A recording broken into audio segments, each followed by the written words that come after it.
আচ্ছা ভাই, আপনি একবার আমাকে বলছিলেন যে আপনি যেখানে কাজ করেন, যে আপনি তো একটা রেস্টুরেন্টের ইয়েতে আপাতত পার্ট টাইম হিসেবে কাজ করতেছেন। আপনি অনেক বাঙালি স্টুডেন্টকে হেল্প করে আপনার ওয়ার্ক হ্যাঁ, প্লেসে হ্যাঁ। মানে চাকরি দিছিলেন, কিন্তু এরপর মনে হয় নিজের রেপুটেশনটা খারাপ হয়েছে। এই ক্ষেত্রে ওরা ভুলগুলো কি করছিল?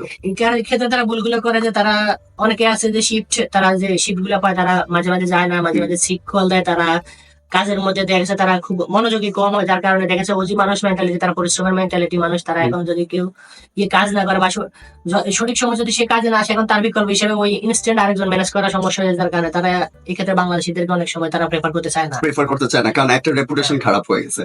তো ভাইয়া, এই যে ধরুন অন টাইম আসে না বা হচ্ছে সিক কল করেন সামথিং, এই যে স্টুডেন্টরা যে কমপ্লেন করে গ্রুপে গিয়ে, আপনি যেটা মাত্র মেনশন করলেন যে গ্রুপে গ্রুপে বলে জব পাই নেন সামথিং ইয়েতে, তো তখন কি আপনার মনে হয় না যে আপনার মানে আমি বা আপনি যখন হচ্ছে অন্যকে একটা চাকরিতে ধরুন রেফার করেন বা কোনো নিজের ওয়ার্ক প্লেসে ধরুন চাকরির ব্যবস্থা করে দেন, তারপর যখন এই ধরনের ড্রব্যাক পান বা এই ধরনের যখন ফিডব্যাক পান ইয়েতে, এরপর না ভাই মানে হেল্প করার ওই মেন্টালিটিটা থাকে না।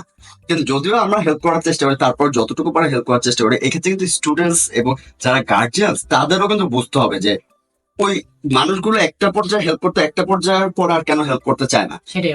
ওইটা না যে ধরেন আমাদের মধ্যে ধরেন অহংকার চলে আসছে বা অন্য কিছু, এইটা না, কিন্তু নিজেদের নাম, কারণ ওই একই জায়গাতে আমিও কাজ করতেছি, সবাই চায় যে নিজের দেশের মানুষ, নিজের এলাকার মানুষ একসাথে থাকবে, একসাথে একসাথে কাজ থাকে। করবে, কিন্তু কিছু কিছু সীমাবদ্ধতার কারণে, সমস্যার কারণে অবশ্যই একসময় যে মানুষ পিছিয়ে যায়। এইটা এইটা ভাইয়া মানে আসলে কেউ মানে প্র্যাকটিক্যালি এখানে না থাকলে কেউ আসলে ভাইয়া বুঝতে পারে না।